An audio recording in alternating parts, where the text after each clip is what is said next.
What's up, summoners, and welcome back to another ProGuides Wild Rift video. New patch, a new luck, and a new tier list just for you. This patch we have some interesting champions that changed their tier, so look out for those. However, since Jace and Caitlyn will release way later, those will not be part of this list. Anyway, let's get going.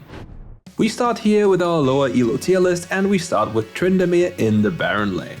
We carefully placed him here because of his potential. He's received some nerfs in the early game in terms of base AD, but his scaling and his power in terms of DPS have risen up to the top. However, his best lane is probably, in the higher elo at least, in the middle lane. But for this lower elo tier list, we are keeping you away from the middle lane, so bear with us on the Baron lane. But what exactly makes Tryndamere so strong now?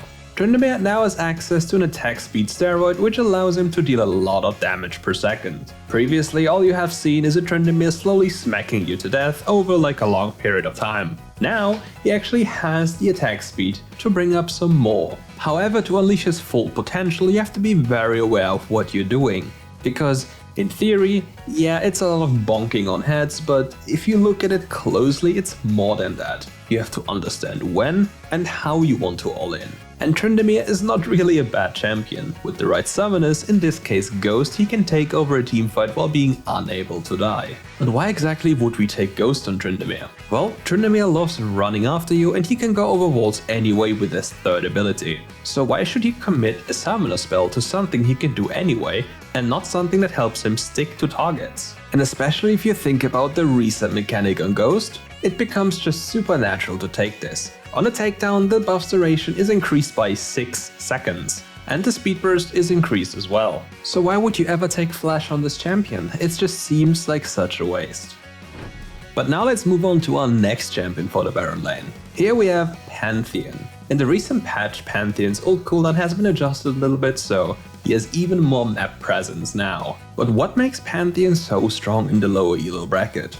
Number 1, he's very easy to pilot. Jump on the enemy set, auto attack, spear him a few times, and then it's most likely dead. And what's the counterplay? Well, in most scenarios there's not much the enemy can do since Pantheon is really overbearing throughout the early game.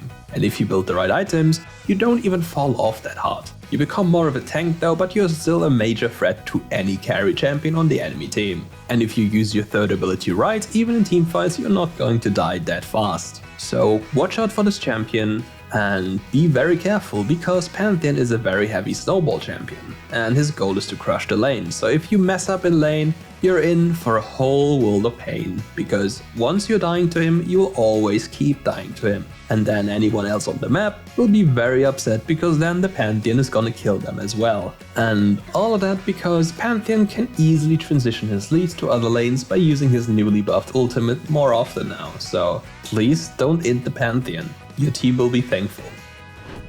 And now we move on to our question of the day. If you had to choose between Caitlyn and Jace, who do you hype more? And let me know in the comments below why you think so. And now, this is the complete Baron tier list. So with Tryndamere in the S tier for the Baron lane and Pantheon in the A tier, let's move on to the jungle role. And here we have Shyvana in the S tier. Shyvana is not a champion that's infamous for her carrying in the higher elo bracket, at least in recent memory. However, thanks to the buffs to the champion, which means more damage to elemental dragons and more damage on her second ability, she might as well be a little bit better now. However, those are direct buffs for the lower elo bracket because this champion is kinda broken in this bracket. In fact, Shyvana is a goddess when it comes to taking down dragons in an instant, while she's also benefiting the most from getting those. So whenever you play Shyvana, best believe she's going to contest the dragon. However, one of the biggest weaknesses of Shyvana is her early game. Nonetheless, since we're in the lower elo bracket, it's very unlikely that this champion is going to get punished and therefore can freely scale. And Shyvana isn't necessarily a bad champion either. However, her biggest weaknesses apart from the early game are the mobility in the early game and her dependency on her ultimate ability when she wants to get successful ganks off. Fortunately though, she's very easy to pilot and scales like a monster, and since you're getting it for free, well, it's just too goddamn broken.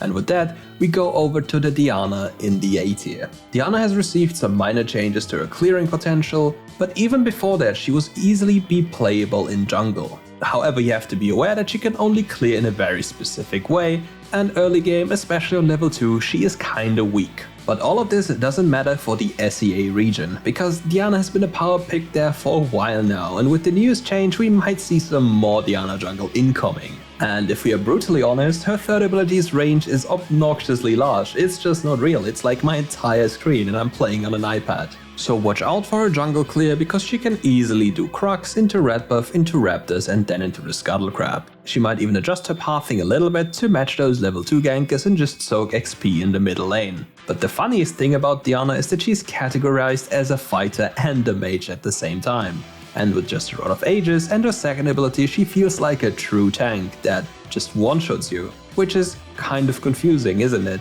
She dashes into you, and she has half her HP in a shield, and she just doesn't die. And if you think this was bad already, wait until you get hit by the ultimate ability and see your team get dragged in as well, because then you see a cascade of infinite dashes around the block. Now, let's look at our full jungle tier list.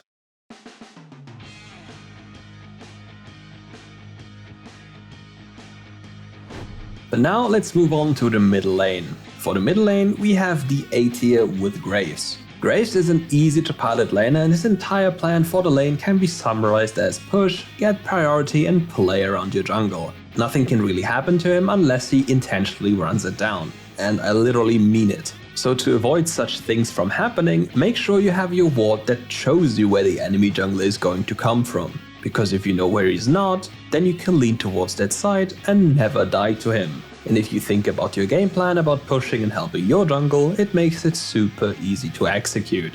And once you have your first item, well, things are going to get really fun, because if you crit just once, it's over. Because Graves crits are insane, and they are literally the only thing that really makes him deal damage in Wild Rift. If you've seen the comparison between a lethality Graves and a crit Graves, you would not believe me, because the crit Graves will literally blast you into the next game.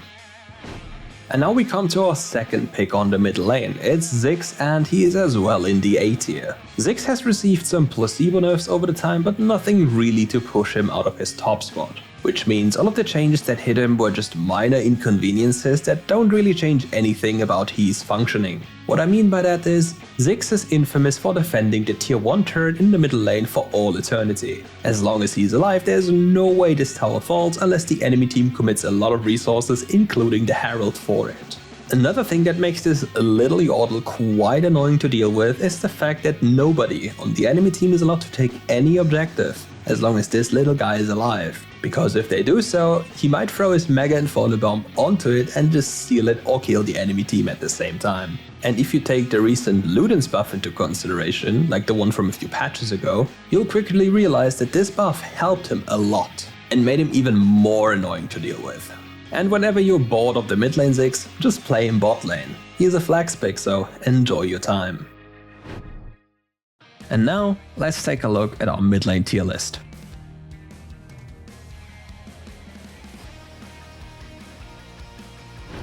And speaking of bot lane, let's talk about the AD carry role. And for this, we have Xayah in the A tier. But what makes Xayah so strong, and when do you want to pick her? Xayah is a champion you want to pick into team compositions that go into you. And once they get too close, Xayah just draws back her feathers and, well, they're all doomed. And even if you think it's so easy to dodge those feathers, you have to always keep in mind that they linger around for a longer period of time, and the longer you chase her, the less likely you are to memorize all the positions of the previous feathers, and then you get caught and die. And is there anything you want to pick with a Xayah? Even though Xayah and Rakan's synergy was nerfed, there's still a power couple that wreaks havoc, in the right hands of course. So if you remember, Rakan's third ability was heavily nerfed in terms of scaling with a Xayah, but it's still one of the most broken combinations you can go for in the game, especially if you itemize a Rod of Ages first on Rakan. It grants him everything he wants: mana, tons of HP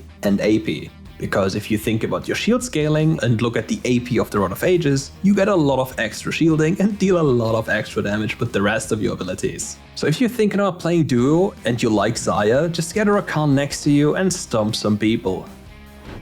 And now let's move on from stomping to catching enemies. And for this we have Ashe in the B tier. Ashe isn't really known for high damage, but Ashe is more known for a lot of utility with her third ability. She can reveal wards and stealth champions upon reactivating it. So whenever the enemy team has an Akali or a Kha'Zix or even an Evelynn, she can just use her third ability to reveal them, and then they have a big problem. With the biggest problem facing the Akali and the Kha'Zix, because both of these champions love invisibility in a fight situation. And if they get revealed by that without having the enemy to invest a ghosty enchant, well, you'll be happy about that one, won't you? And on top of that, Ashe provides something that no other AD carry can provide in that manner. Ashe can be a primary engage for your team if you lack such tools. She's great at catching the enemy champions if they don't expect it. All she has to do for that is aim carefully with the arrow and then redirect it to where she wants it to be. And once it strikes its opponent, he is basically stunned for the rest of the game or until he dies. And with that in mind, let's take a look at our full AD carry tier list. But something that isn't really dying that fast is going to be our next pick, with Alistar in the S tier. Alistar has fallen from grace and is not really played that much anymore. Nonetheless, he's still a power pick for those who like to stomp the enemy though. But what do you have to do to make this champion look successful? What you have to do in lane is mostly wait for your level 3 power spike. Just your combo isn't enough to lock down the enemy, but having your third ability available to make sure that you get a stun is just too much pressure. So even if the enemy flashes away, you will just flash after them and get them stunned whatsoever. And once you hit level 5, even a tower is not going to stop you, and no amount of damage will do either. And even if you're facing a lot of champions that are far distant from you, you can buy a proto build and can engage from a huge distance yourself. You can even catch the most prepared enemies off guard due to the distance you can travel within a second with flash and proto build and your combo combined. And don't worry, even the most elite players get caught off guard by that. And something a lot of people also get caught off guard by is Sona in the A tier. In the lower brackets, Sona isn't really punished for being so squishy, especially in the early game.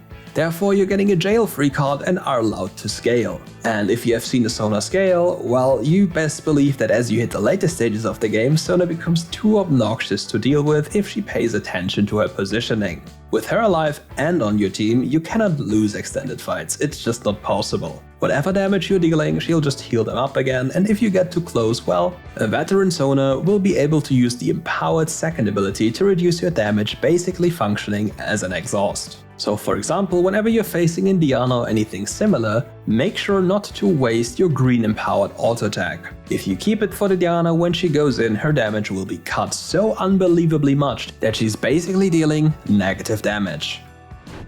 And with that out of the way, you may now look at the full support tier list.